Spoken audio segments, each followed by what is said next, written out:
Most men do not lose their hair all at once. They lose it in a specific order over a specific window, and almost everyone misses the part of that window that actually matters. This is balding out loud, and this is the honest version. There are 4 steps that genuinely change how your hair loss plays out. Not 4 supplements, not 4 shampoos, 4 decisions. Do them in order and you keep far more hair than the guy who panic buys everything on day 1 and quits by month 3. Skip them and it will not matter how much you spend. I am going to give you all 4 with the evidence behind each one, and I am going to be straight with you about the single step almost everyone gets wrong. It is not the one you are expecting. Stay to the end because the last step is the reason most people who try still lose. Step 1 starts with a question you probably never asked. Step 1. Find out what is actually happening on your head before you treat it. There are 2 very different things that make hair fall, and the fix for one does nothing for the other. Most hair loss in men is androgenetic pattern loss. A hormone called DHT slowly shrinks follicles that are genetically sensitive to it. It is gradual, it follows a map, the temples and the crown first, and it does not reverse on its own. But a real chunk of people are actually dealing with a shed. Stress, illness, a crash diet, a new medication, thyroid, low iron. That is telogen effluvium, and it is diffuse, sudden, all over, and it often recovers on its own once you fix the cause.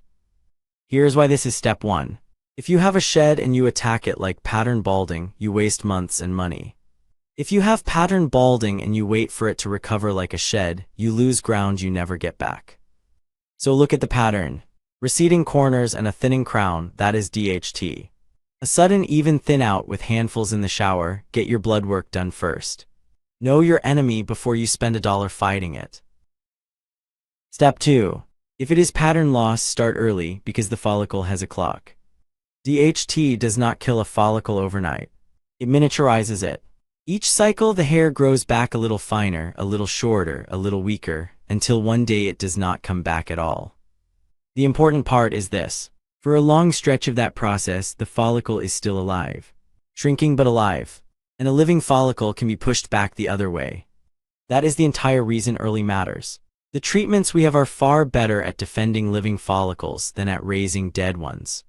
A hairline you still have, even a thinning one, is worth more than a hairline you are trying to bring back from bare scalp. So the mistake is waiting until it is obvious. By the time it is obvious in normal light, you have already lost a lot of the follicles that were easiest to save. The best day to start was a few years ago. The second best day is the day you stop pretending the pillow and the drain are not telling you something. Early is not a slogan. It is the difference between holding a line and rebuilding one. Step 3. Use only the things that have actually earned it and use them properly. The list of treatments with real, repeated human evidence is short. Minoxidil applied to the scalp helps a majority of users hold and often thicken by pushing follicles into a longer growth phase.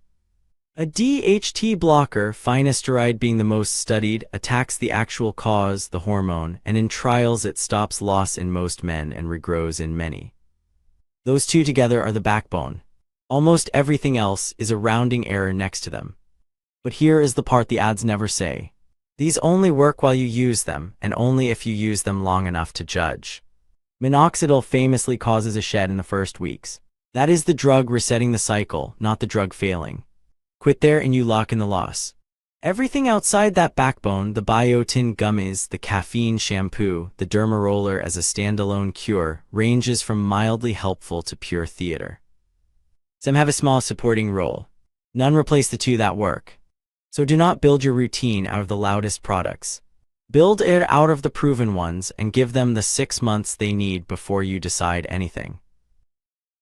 Step 4. Track it so you do not quit right before it works. This is the step almost everyone gets wrong. Hair grows slowly.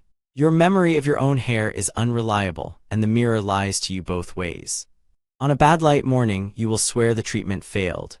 On a good day, you will think you are cured and get lazy. Neither feeling is data. So build data. On day 1, take photos. Same spot, same light, same angle, hairline, crown, and part. Then do it once a month and do not look in between. This one habit does more than any bottle because it protects you from the single most common failure in all of hair loss, quitting too early. Remember the timeline. The first few months can look flat or even worse because of the shed. The real read is at month 6 and the honest verdict is at month 12. The men who regret treatment most are almost never the ones that failed. They are the ones who bailed at week 10, staring at a photo they never actually took and never saw what month 6 would have shown them. Diagnose, start early, use what works and measure. 4 steps. But there is a reason I said most people who try still lose. Here is the reason most people who do all 4 still lose. Every step we just covered defends the hair you still have. Diagnose, start early, use the backbone, track it. All defense. Because that is what today's tools do best. They hold the line. They are not built to bring a dead follicle back. And that is the real ceiling. Once a follicle is fully gone, Minoxidil and Finasteride have almost nothing to say to it. You are managing the loss brilliantly, but managing it. Which is exactly why the next thing matters so much. There is a treatment in its final trial phase right now that does not play defense.